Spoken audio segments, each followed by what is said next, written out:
Urtero bezala futbolarekin daukagu hitzordu berezia. Izan ere, irail hasieran beti ematen diogu ongietorria denboraldi berriari herrian. Honekin batera Urnietak omenaldi berezia eskaintzen die herriko futbolarekin oso harreman estua izan duten bi kirolariri. Ricardo Fernández Ricard eta Jose Manuel Begiristain zuzen ere.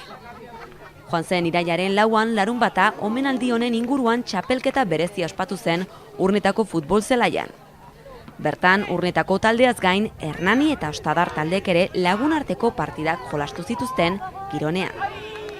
Esan partidak lehenengo mailako arbitroen laguntza izan zutela, Miguel Ángel Pérez Lasa, Romo Iglesias eta Rezola. Partidak goizeko 10etan hasi eta eguerdiko 12 arte luzatu ziren Gironean. Behin txapelketa bukatuta, omenaldiaren azken zatiaren txanda zetorren. Ohiturari helduz, Ricard eta Begiristainen senideak gerturatu ziren Urnietako futbol zelaira. Entrega los ramos Isma Hernández, presidente Luque, a Pili Begiristain, hermana de José Manuel Begiristain.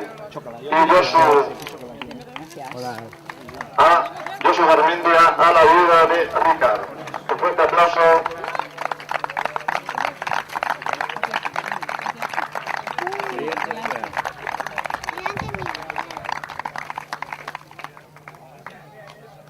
Urnietako kirol elkarteak lore sorta bat eskaini zien ikusleen txaloartea.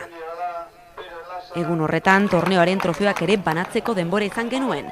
Aurten lehenengo postuan Hernani aurkitu dugu. Bigarren berriz etxeko jokalariak Urnietakoak sailkatu dira.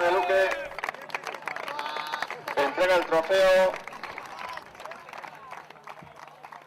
Luis Alberto Mangas, directivo de Luque. Eta azken postuan, Ostadar. Txapelketako jokalari onenaren ohore azkenik urnietar batentzat izan zen, Ander Goikotxea.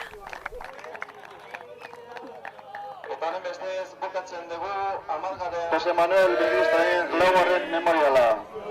Esker berenak, Repsol Gas,